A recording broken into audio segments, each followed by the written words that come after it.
300 Apache warriors don't gather at the base of a ridge at dawn to hunt deer. They come to deliver a message, by fire, by steel, or by blood. Elias Boone Cartwright stood motionless in the center of his dusty yard, boots sunk in red soil, one hand gripping the rifle he knew, deep down, he wouldn't fire. Not yet. The early autumn wind howled across the open plains, carrying the faint scent of gunpowder from some distant memory. Morning sunlight filtered through a thin layer of dust, casting long shadows across Elias's worn features, features that had faced war, plague, and loss, but never an army like this. At 34, Elias lived alone on a ragged piece of land called Dry Mesa, somewhere between New Mexico and oblivion. No wife, no children, no laughter. Just dirt, wind, and a few half-blind horses that had forgotten how to run. In the nearby town of Red Hollow, they called him the Ghost Cowboy, the man who kept to himself, spoke little, and walked like the weight of something heavy trailed behind him. No whiskey, no poker, no barroom brawls. The only thing Elias cared for was a worn hunting knife, its handle etched with the names of his wife and son, names that hadn't been spoken aloud in 5 winters. Every Sunday, he replaced the dried prairie flowers next to it. No one asked why. No one was close enough to deserve an answer. In a land where surviving was the highest ambition, Elias had mastered the art of disappearing in plain sight. Until that morning. Trouble didn't need an invitation in Dry Mesa. Out here, it rode on the wind and left no footprints. Tensions between the settlers and the local Apache bands had been simmering for months, years if one was honest. Stories of raided barns, missing livestock, and burnt wagons traveled faster than the truth. In the saloons of Red Hollow, folks whispered about Chief Iron Moon, the Apache war leader who'd unified splintered bands and never lost a skirmish. Some said he could count every rifle in the territory from the top of Painted Ridge. Others claimed he'd already marked out the ranches he planned to burn next. Elias Cartwright didn't listen to gossip. He didn't care for politics or for the war drums some folks swore they heard echoing at night. But he wasn't blind. A few weeks back, he'd found fresh hoof prints by his lower creek, Apache style, bareback, silent. He'd noticed a broken fence wire twisted in a way no cow or coyote could have managed. Nothing stolen, just a message. He hadn't told anyone. What was there to say? That war might come back? That it never really left? So that morning, when Elias spotted a small figure stumbling across his land, part of him already knew it wasn't going to be a normal day. And somewhere deep in his gut, that old survival instinct, long dormant, began to stir. She looked like a ghost at first, a child-sized shadow staggering through the heat haze, no more than a smudge against the sun-blasted plains. Elias blinked, thinking maybe the wind had kicked up dust into his eyes. But no, the shape didn't fade. It moved. He was down by the lower fence line, mending a cracked post near the creek when he first saw her. A girl, no older than 7, weaving unsteadily toward his water source. Her small frame swayed with every step, arms limp, legs dragging. She wore what used to be traditional Apache garments, torn now, dirty, barely clinging to her thin shoulders. Her skin was dry, lips split from thirst, and her bare feet left erratic, weak tracks in the dirt. If you're finding yourself pulled into Elias's world, hit that subscribe button now. You won't want to miss what happens next, as his quiet life is about to change forever. Elias didn't move, not yet. In Dry Mesa, children didn't just appear out of nowhere, especially not Apache children. Most ranchers around here would have reached for their rifle first, shoot, then ask questions, if at all. The memory of raids, missing cattle, and burned homesteads still lingered in the dust and bone of the land.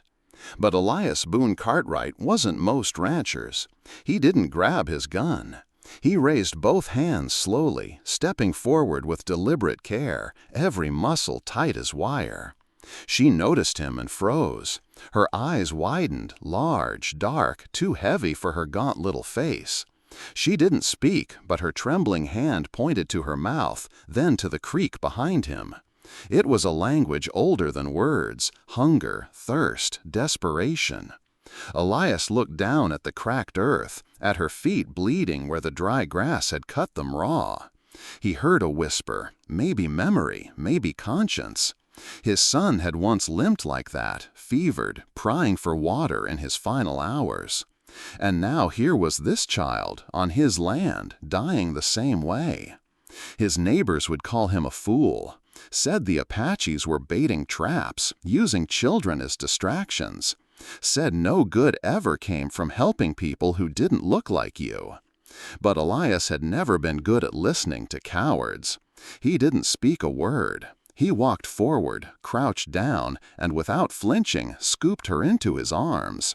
She weighed almost nothing. She didn't resist, too weak. Or maybe she understood, somehow, that she was safe. As he carried her toward his cabin, Elias felt the weight of something unfamiliar settle on his shoulders. Not just the child, but a decision. One he couldn't take back. One that, for better or worse, would alter the course of every life in Dry Mesa. The inside of Elias's cabin was plain. One room, one stove, one chair, and a narrow bed that hadn't known company in 5 years. He laid the girl gently in the chair and fetched a blanket from the bed. Her body trembled beneath it, skin hot to the touch, but not from fever, just exhaustion. He moved quickly. There was still some leftover venison stew from the night before, and a half loaf of stone-baked bread he'd been saving. The moment the scent reached her, her eyes fluttered open, alert for the first time. Still cautious, but alive. She didn't wait for permission. She ate in silence, shoveling food into her mouth with trembling hands, eyes flickering between Elias and the door. And then he saw it. A flash of color beneath the frayed collar of her garment. He leaned closer. Hanging just below her neck, nearly lost in the folds of her tunic, was a necklace. Intricate feathers woven with bone and polished turquoise, unmistakable in pattern and meaning. Elias had seen one like it before, described to him by a trader from up north who once fled a skirmish near the Brazos River. Only the family of Chief Iron Moon wore necklaces like that. Elias's hand froze mid-motion. This wasn't just a lost child. This was the only daughter of the Apache war chief, a man with the authority to summon hundreds of warriors, a man known to respond to insults with fire, not forgiveness. Elias sat back slowly, his heart pounding. Outside, the wind picked up. A hawk cried somewhere beyond the ridge. But all Elias could hear was the faint sound of the girl breathing and the memory of every warning he'd ever heard about harboring someone like her. What would you do in Elias's boots? Would you send her away or risk everything for a child? Tell me in the comments below. Your decision might just mirror his. He could still walk away, still send her out, lock the door, and pretend he never saw her. But instead, he tucked the blanket tighter around her and whispered, almost to himself, "You're safe now." And he had no idea, no way of knowing, that by sundown tomorrow, 300 Apache warriors would ride for his blood. By the time the girl finished the last spoonful of stew, some of the color had returned to her cheeks. She sat curled up in Elias's only chair, wrapped tightly in his old trail blanket. Her eyes, wide, black, and ancient, still shimmered with caution, but the hollowness was fading. Not gone, but fading. She didn't speak, not a word since she'd arrived, but she didn't need to. Her silence was fluent in sorrow. Elias sat across the room, elbows resting on his knees, watching the fire rather than her. The flames crackled, low and steady, and for the first time in a long while, he didn't feel like the only living thing in that cabin. The girl shifted, her fingers still clinging to the edge of a crust of bread as she drifted off to sleep. Her breathing deepened. Her shoulders, once locked in tension, now sank softly into the chair's back. She looked peaceful. That's when Elias saw it, a glimpse of color beneath the torn hem of her tunic. He frowned and leaned forward, carefully moving the edge of the fabric aside. There, resting against her collarbone, was a necklace, delicate yet commanding. Eagle feathers interwoven with dyed horsehair and a small piece of turquoise polished to a shine. The craftsmanship was unmistakable. His chest tightened. He'd only ever seen a piece like that once, described in awe by a peddler passing through Red Hollow. The sacred neckpiece of Chief Iron Moon's kin. This child wasn't just Apache, she was royalty, the daughter of the most feared war chief in the territory. Elias slowly stood, every instinct screaming at him. Helping a starving child was one thing, but sheltering the heir of Iron Moon? That could be seen as an act of war. He moved to the window and looked out into the open plains. The sky had darkened. The wind had picked up. Clouds brewed far off to the east, and with them a sense of something coming. He turned back to her. She was still asleep, still small, still breathing like someone who hadn't done so safely in days. He took the blanket from his own bed and gently layered it over her, covering her from neck to toe. Then, after a moment's hesitation, he added another log to the fire. Not because she needed the heat, though maybe she did, but because something in him did. He sat back down and whispered to the empty room. "You're someone's daughter," he said, "and tonight that means something."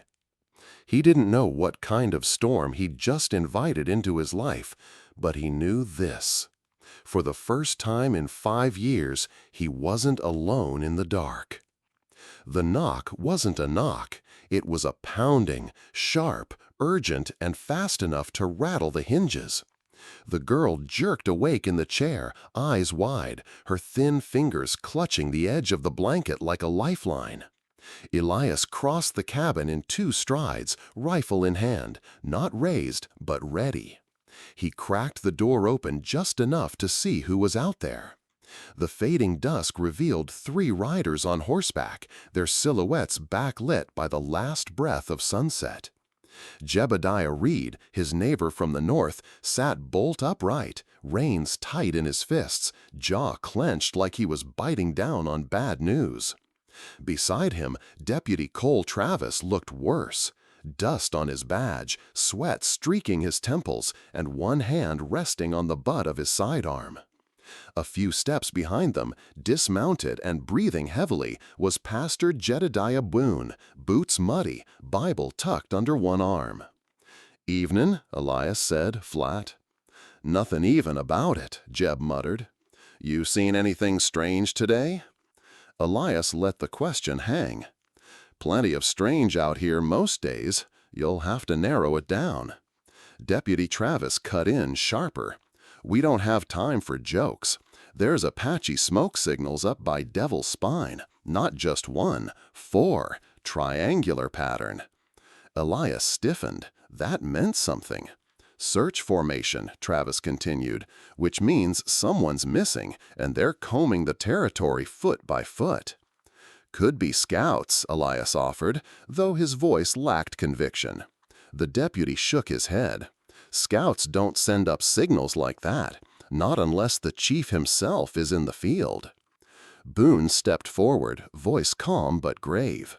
"Word from Fort Daniels came in by telegraph this afternoon. Chief Iron Moon's daughter vanished 2 days ago during a ceremonial hunt. They found the trail, but not the child." That name hung in the air like smoke. Chief Iron Moon. Even the horses seemed to sense the weight of it. Travis stared straight at Elias. "We need to know, Cartwright. Did anyone come through here? Anyone out of place?" Inside the cabin, the girl didn't move, but Elias could feel her presence, every breath, every heartbeat. She was listening, and she understood. If you're on the edge of your seat, smash that like button. The stakes are rising, and Elias's next move could ignite a war. Stay tuned to see if his mercy costs him everything. He could lie, say no, buy himself a few more hours to think, to plan. But that would make him a coward, or worse, a traitor to his own code.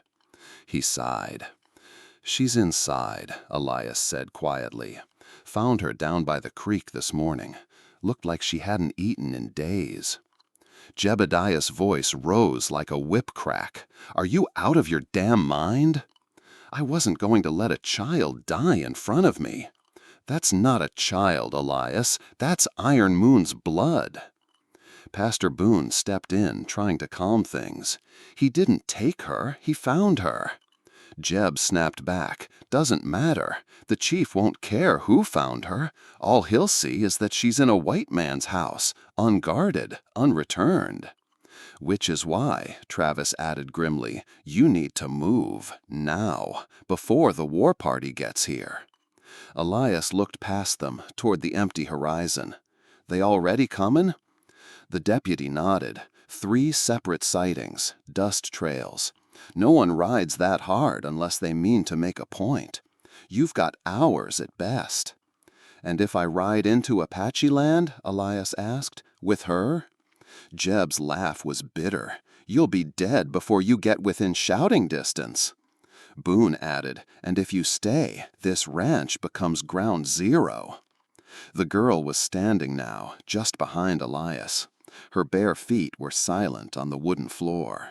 She looked up at him, eyes wide, unblinking. Elias felt the full weight of the moment. His home, his memories, his silence these past 5 years. All of it now perched on the edge of ruin because he chose not to walk away. But he didn't regret it, not yet. "She's not just Iron Moon's daughter," Elias said, voice steady. "She's a child, and tonight she's under my roof." Jeb spat into the dirt. "Then may God help you, friend, because the Apache sure as hell won't." Travis mounted his horse, eyes tight. "I'll ride back to Red Hollow, warn the town, but I can't stop what's coming." Pastor Boone lingered a moment longer. "Whatever happens tonight, son, don't lose your soul trying to save your life." They rode off, hooves pounding against the hardpan. And Elias stood in the doorway, rifle in hand, the girl behind him, watching the darkness roll in like a tide. Somewhere, far beyond the ridge, a low, rhythmic thump began to rise. Drums, war drums. Elias spent the next hour preparing, though he didn't know for what. There were no plans in his head, only movement. His boots thudded against the floorboards as he fetched water, restoked the fire, loaded his rifle, and double-checked the old Winchester under the floorboards. Not for war, not yet, but for whatever came before it. Outside, the wind had shifted. The scent of mesquite and dust filled the air, dry, electric, like the air before a lightning strike. The girl sat on the floor now, cross-legged near the hearth, quiet as a prayer. She'd finished the last of the bread, sipped slowly from the tin cup of water he gave her, and hadn't spoken a single word. But Elias could feel something changing in her, the way she watched him, no longer afraid, but alert, like a deer who'd stopped trembling but was still ready to run if the breeze shifted wrong. He crouched down near her, resting his arms on his knees. "I don't know your name," he said gently. She looked at him but didn't reply. Her expression was unreadable, carved in silence. He tried again. "Mine's Elias, Elias Boone Cartwright." He touched his chest, then pointed at her. She hesitated, then, in the faintest whisper, spoke one word. "Naasha." It floated like wind through cotton. He nodded. "Naasha," he repeated softly. That's a strong name." She blinked, almost in surprise. No mockery, no misunderstanding, just respect. And for a second, a single flickering second, she smiled. It faded quickly, because outside the drums had started. They weren't loud yet, but steady, low, rising from the south like the heartbeat of the land itself. Elias stood, his face hardening. It was time. He stepped onto the porch. The wind had died, but the dust hadn't. On the far edge of the horizon, just beyond the dry creek bed, he could see the faint shimmer of motion.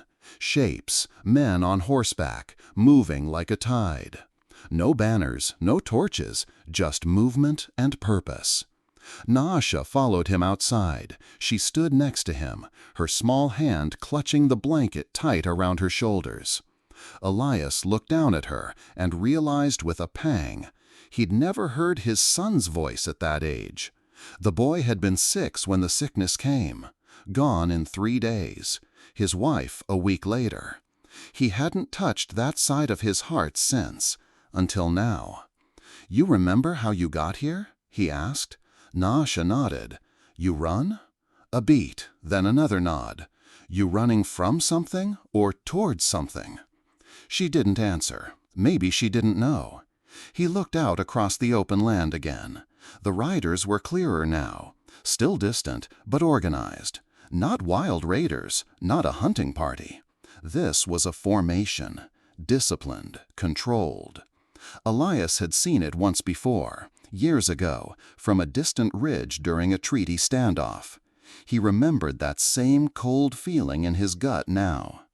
He turned back inside and grabbed a piece of charcoal from the stove drawer. Then, crouching near the porch rail, he began to draw a line in the dirt. A simple line. "Nothing fancy, just a mark." Naasha tilted her head. Elias explained, voice low. "This here," he said, pointing at the line, "is where I stand. Not behind it, not beyond it, right on it." He looked at her. "They'll come. Maybe your father, maybe others. Maybe they'll see this as an offense." He paused. "But I won't run.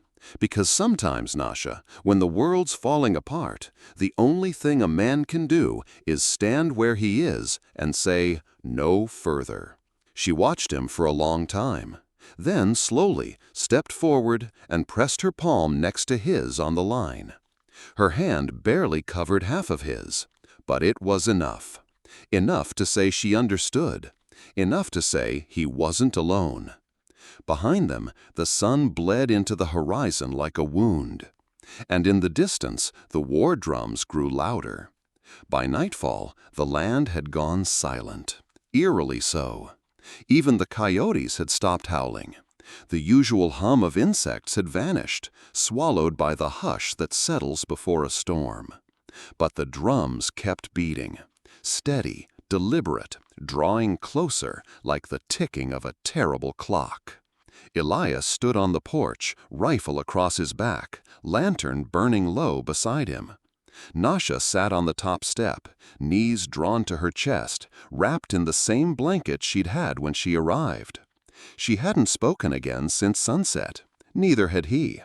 They just waited. And then, like ghosts rising from the earth, they appeared. At first, it was just the outlines of riders atop the ridge, black against the backdrop of stars. Then torches flared behind them, revealing dozens of mounted warriors. Then hundreds. Their horses moved as one, hooves barely thudding on the dust. Not a single cry, not a whoop, not even a battle chant. Just silence. Discipline. Precision. The way an army moves when it's not threatening, but judging. Elias counted as they fanned out in a crescent, surrounding the ranch at a distance. 300 Apache warriors at least, all painted, all armed. Some with rifles, most with bows. Every arrow trained on the cabin, every eye on him. He stepped forward, but slowly, hands out, not raised in surrender, just visible. "I'm Elias Cartwright," he said, voice calm but clear. "I don't mean harm." There was no reply, no movement, just the drums now pounding slower, deeper. Then a lone rider emerged from the center. He moved at a walk, unhurried, as if the night bent to his pace. His headdress was long, black feathers woven with silver thread. His face stern, unreadable, carved in shadow. Chief Iron Moon. He dismounted, his eyes never leaving Elias. A second rider joined him, a younger warrior, taller, broader, with a scar along his jaw and fury in his stare. Elias knew instinctively, that one was dangerous. That one hated him. Iron Moon stopped 5 paces from the porch. "My daughter," he said, in perfect English, each word etched with fire. "Bring her." Naasha stood up before Elias could speak. She walked down the steps, slowly, bare feet silent. When she reached the bottom, she didn't run into her father's arms. She stood beside Elias, close, unmoving.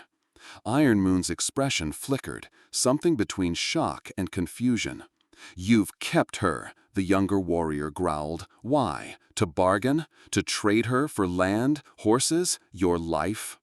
Elias didn't blink. "She was lost, alone, starving. I gave her food, shelter. That's all." "No white man gives without reason," the younger man snapped. "You are lying." "Broken Tooth," Iron Moon said quietly. The warrior went silent, but his glare remained. Naasha looked up at her father. Then, slowly, she stepped forward and spoke for the first time since the night began, in Apache. The words were soft but firm, rhythmic, honest. Iron Moon listened without interrupting. When she finished, she held something out in her hand. The photo. The one Elias had tucked into his coat pocket earlier. A faded image of a woman and boy smiling in front of a wooden barn. Iron Moon took it. His eyes scanned the faces. "What is this?" he asked. Elias stepped forward. "My wife, my son, both gone. Fever 3 years back. There's nothing left here but dust and ghosts." Iron Moon looked back at Naasha. She nodded. "She reminded me of him," Elias continued. "Not because of how she looked, because of how she survived, how she didn't give up. I didn't save her out of guilt. I saved her because I knew what it meant to lose everything, and I couldn't watch it happen again." There was a long pause. Then Iron Moon turned to his daughter and placed a hand on her head. She leaned into it gently, no tears, just understanding. But the younger warrior, Broken Tooth, stepped forward, furious. "She has spoken like one of them. She stands with one of them. This is weakness, father. The others will see it as shame." Iron Moon turned to him slowly. "She stands with truth," the chief said. "And truth is not a shame. It is a burden only cowards refuse to carry." He turned back to Elias.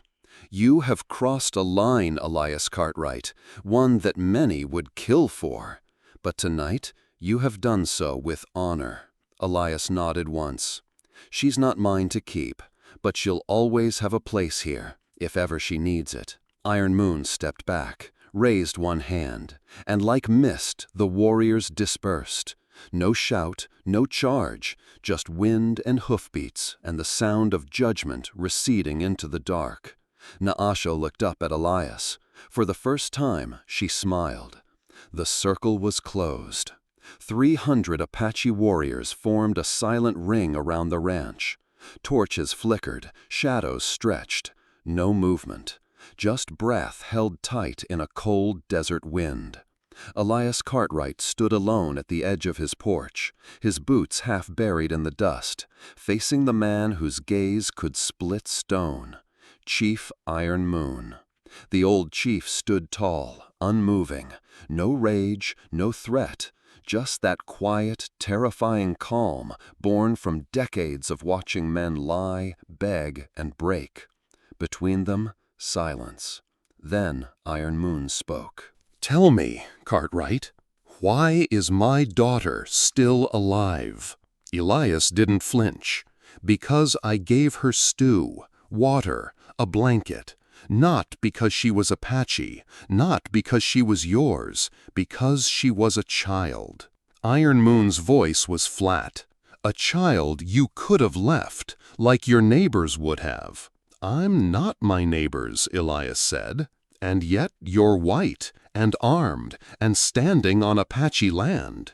Iron Moon took a step forward. "So I ask again, why did you save her?" Elias hesitated, just for a second. Then, slowly, he reached into his coat. The warriors tensed, arrows lifted. "Easy now," Elias said calmly, lifting one hand while pulling something from his inner pocket with the other. He held it out. Not a weapon, a knife. A simple hunting knife, worn from time, with a handle of elk bone and initials carved deep into the grip. Iron Moon took it, turned it in his hand. "W.C. J.C." Elias's voice cracked. "Will Cartwright, Julie Cartwright, my boy, my wife." He looked straight into the chief's eyes. 3 years ago, the fever came through, took them both in 4 days, buried them myself, right behind that barn. Haven't spoken their names aloud since. Iron Moon studied the blade. "And what does this mean to me?" "It means," Elias took a breath, steady but full of fire. "When I saw your daughter stumbling across my land, I didn't see a Comanche. I didn't see a bargaining chip." He stepped closer. "I saw my boy walking out of that grave." Iron Moon's expression didn't change, but his grip on the knife tightened. "You could have returned her." "To who?" Elias snapped, voice rising. "To men who might not believe she just showed up. To riders ready to burn my house down to avenge a crime I didn't commit?" "You assume we come for vengeance," Elias said. "You brought 300 warriors," Elias countered. "That's not a search party. That's a verdict." Iron Moon's eyes narrowed. "Careful, Cartwright. I came for my daughter." Not for your fear. Elias softened, just a little. "She's safe. She was never chained, never touched. She ate at my table, slept by my fire. And if you think I did it to gain something, then maybe you've been at war too long to remember what mercy looks like." Another pause, longer, deeper. Then Iron Moon said, "And what would you remember of mercy, Elias Cartwright?" Elias looked away, just for a second, then back. "You ever bury a child, Chief?" Iron Moon's jaw tightened. Elias didn't wait for an answer. "Then you know, the ache that never stops, the way the wind whistles through the rooms they used to laugh in." His voice broke now, raw and bitter. "I didn't save your daughter for honor. I didn't save her for peace. I saved her because if I walked away from one more dying child, I'd lose what little soul I had left." Silence. Not a breath stirred in the entire circle of warriors. Then, slowly, Iron Moon looked down at the knife again, ran his thumb across the initials. Behind them, a voice called out from the ranks, "He lies!" All heads turned.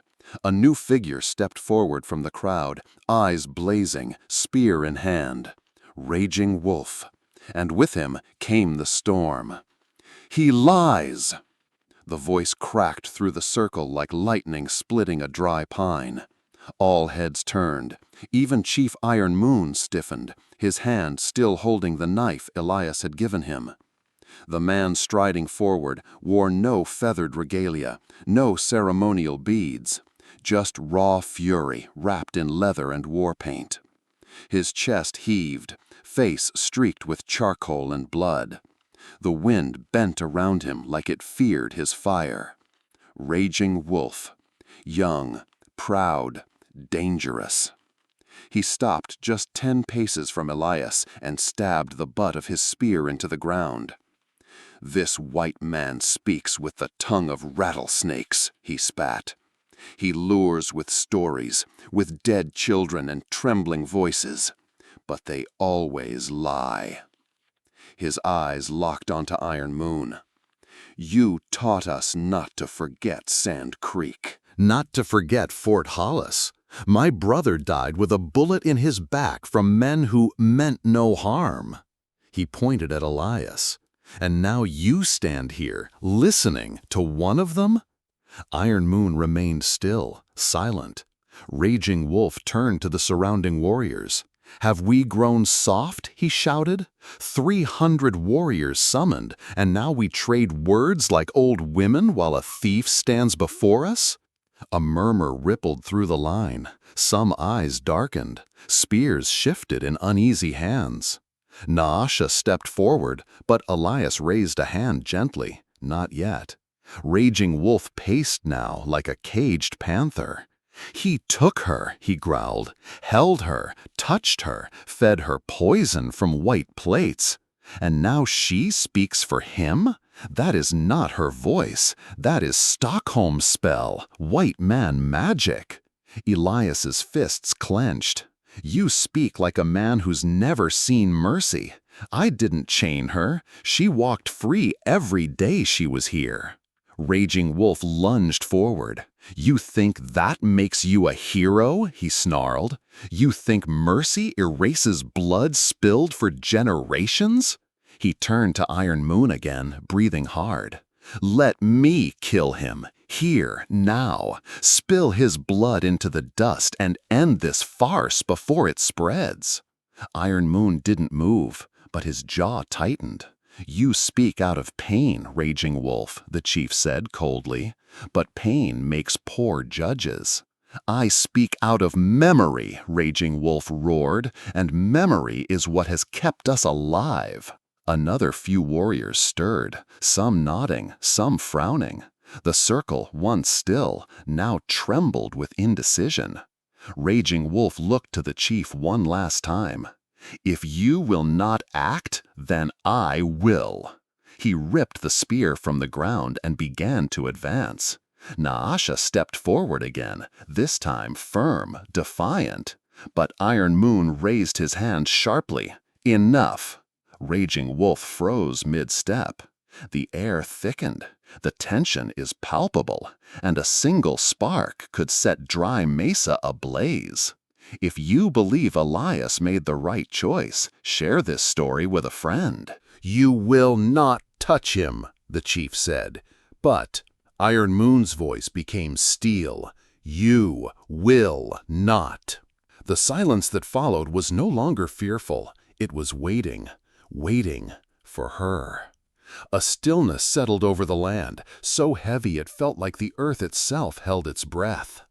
The circle of warriors, once alive with tension, was now frozen. Spears wavered. Eyes darted, not toward Elias nor Chief Iron Moon, but to the small figure who had stepped forward from the shadows.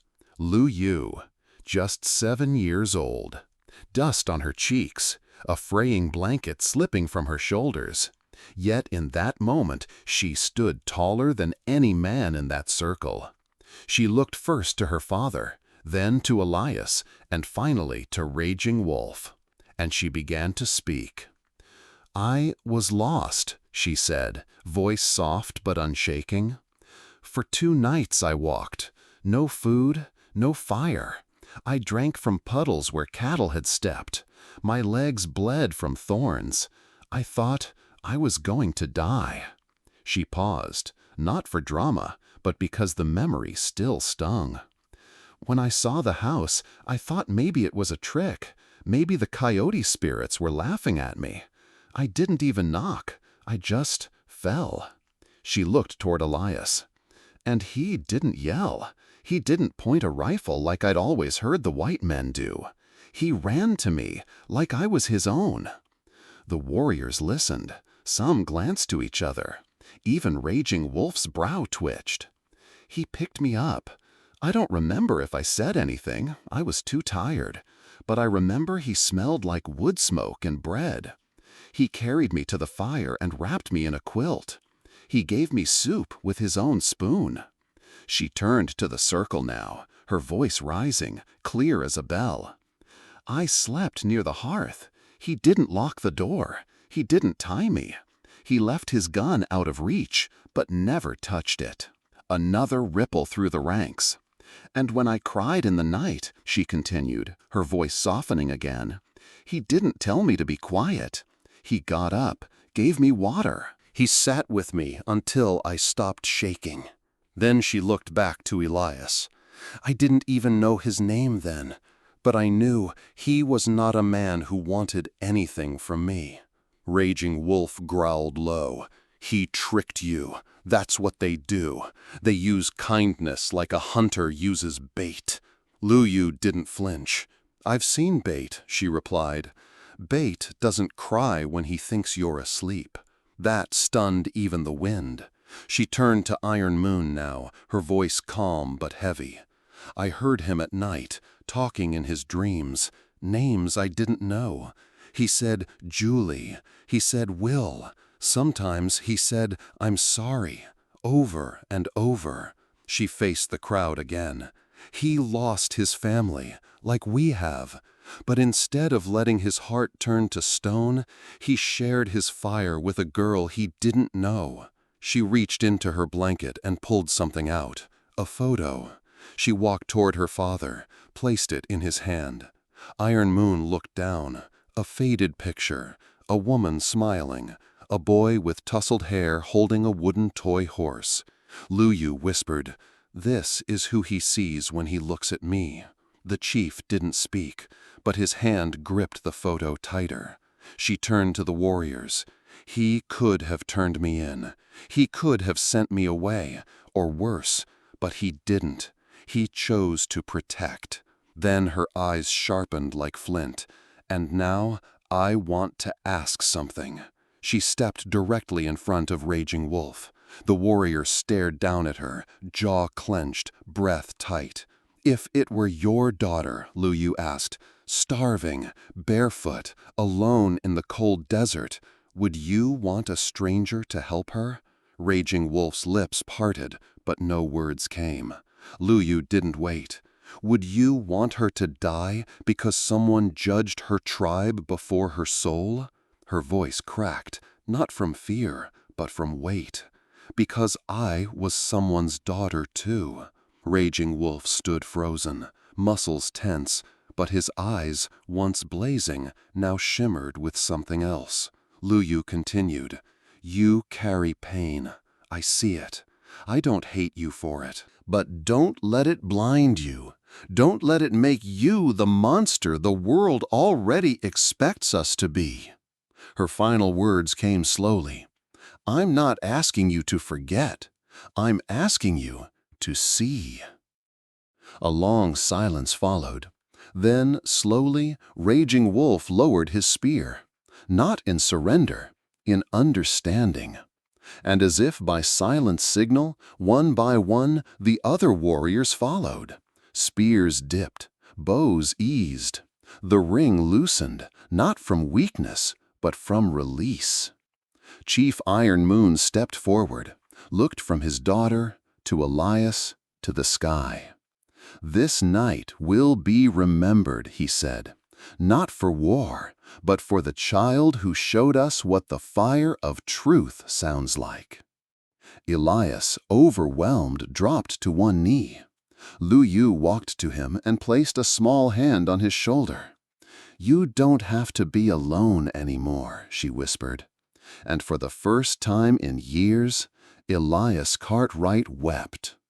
Raging Wolf still stood, his chest rising and falling like a storm barely held in. The firelight flickered across his jaw, clenched tight. His hands gripped the spear, knuckles pale. His pride had been challenged, his certainty cracked.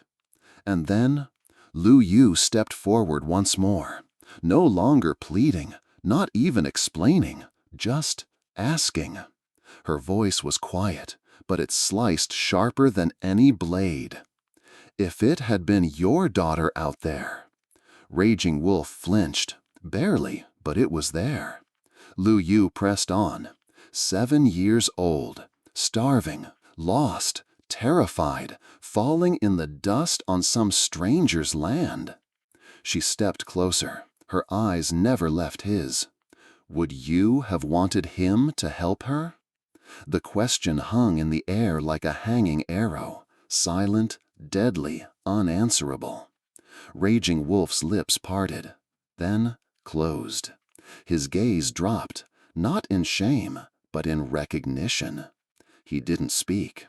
Instead, he looked down at his own spear, and slowly, with deliberate, trembling fingers, he loosened his grip.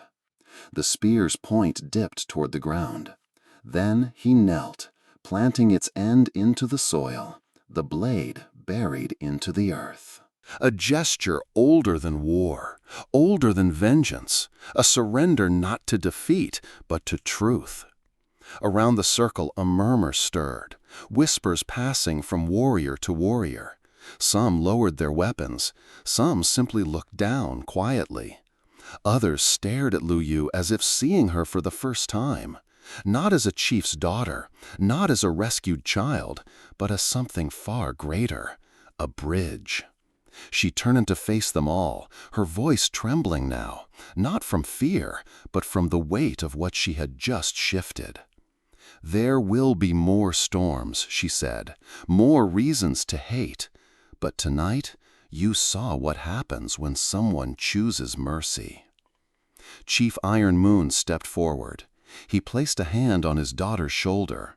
And tonight, he said, his voice ringing through the canyon, we were saved not by warriors. He looked to Raging Wolf. Not by fire. He turned to Elias, but by a child who reminded us what it means to listen. The war drums were silent now. Only the wind answered, and this time it was soft. By dawn, the war drums had long since fallen silent. The trail to Tawakari village wound through a narrow canyon where wind whispered prayers through the stone.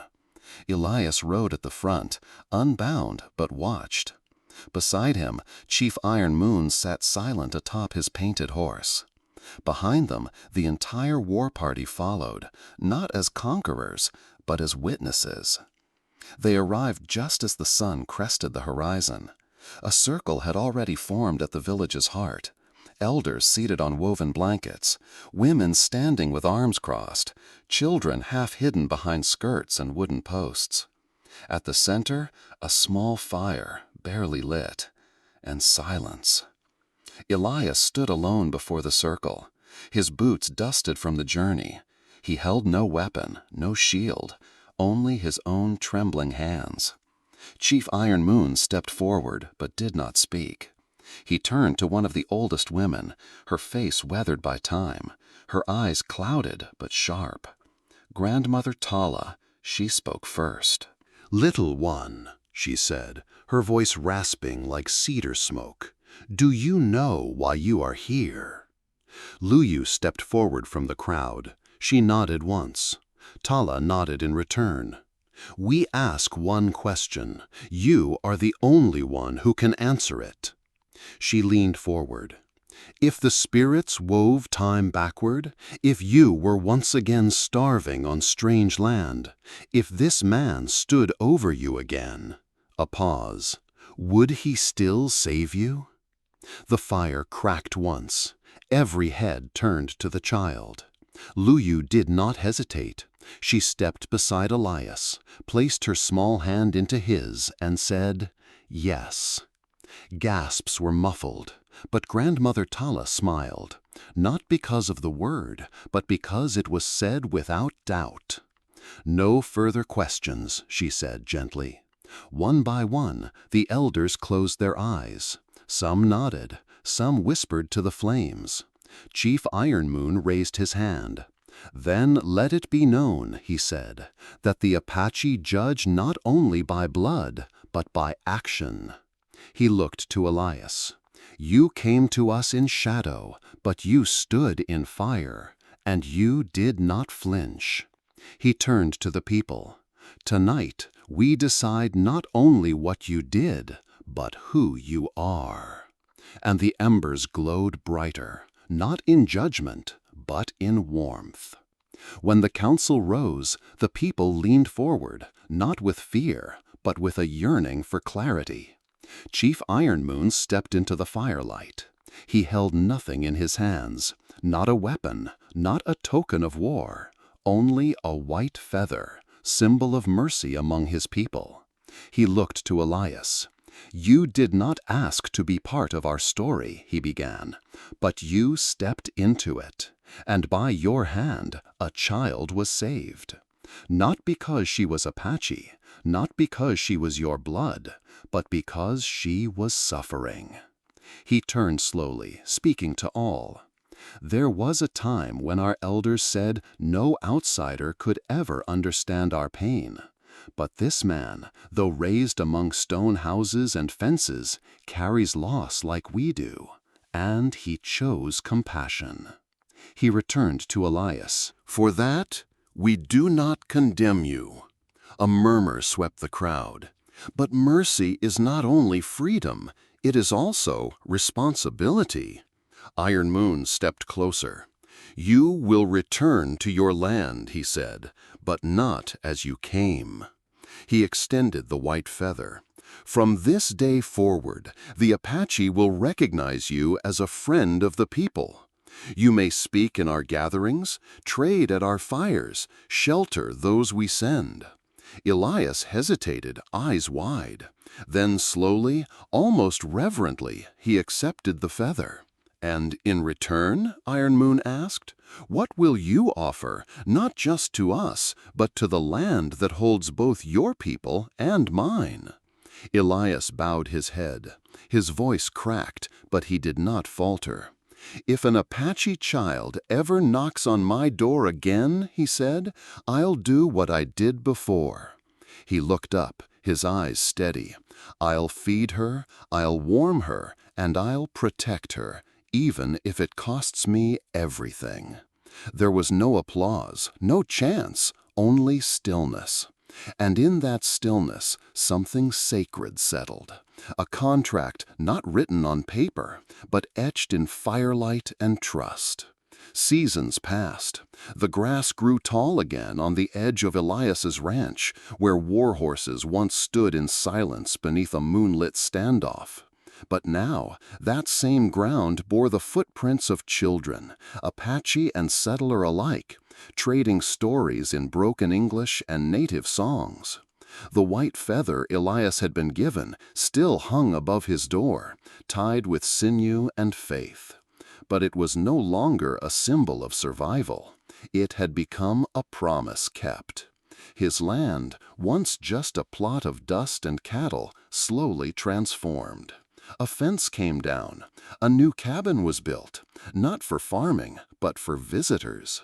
Apache traders began arriving with herbs, beads, and news. Settlers, curious and wary, found in Elias's home a place where questions were answered, not with suspicion, but with stories and stew. And Luyu? She stayed. At first just for a few weeks, then through the winter. Years later, she became a voice between two peoples, translating not only words, but hearts. She sat at peace talks. She taught English to children whose parents had once feared bullets in every shadow.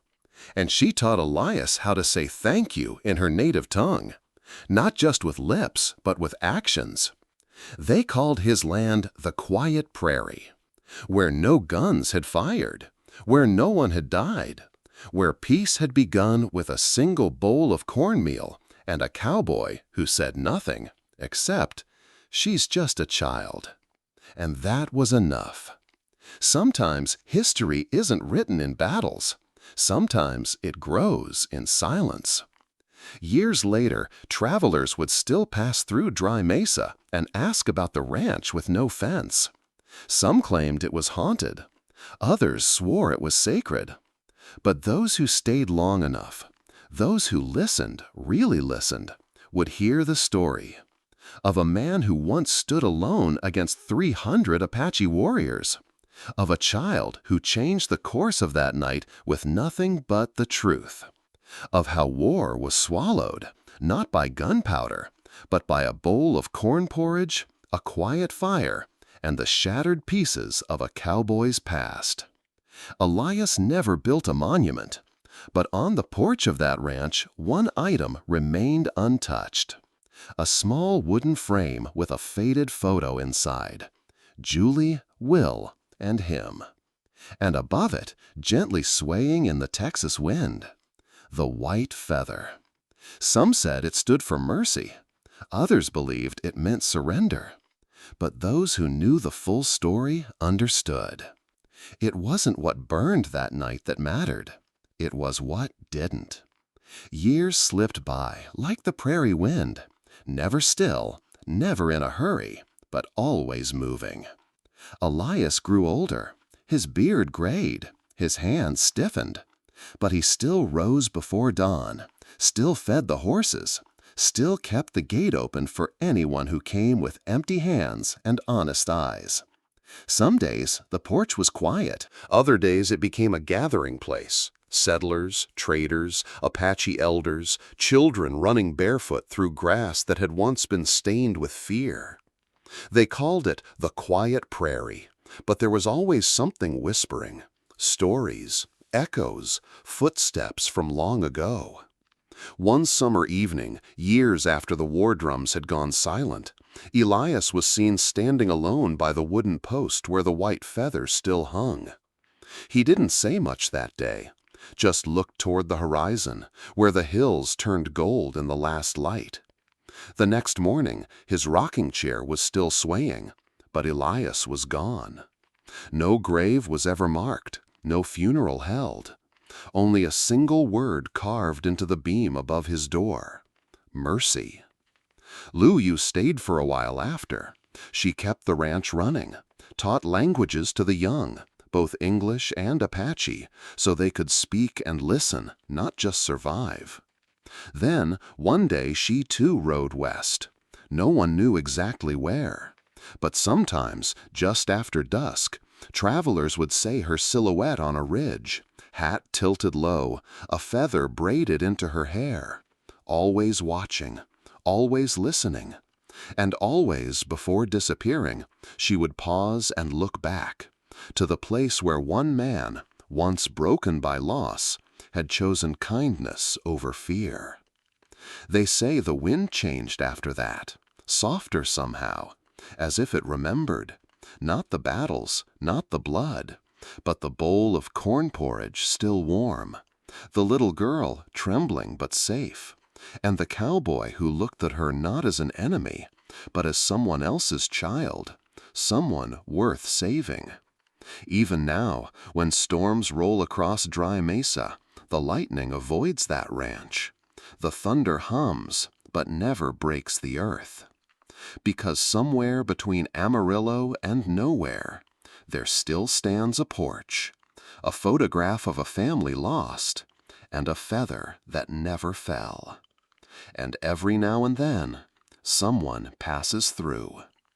They don't always stay, but they always remember.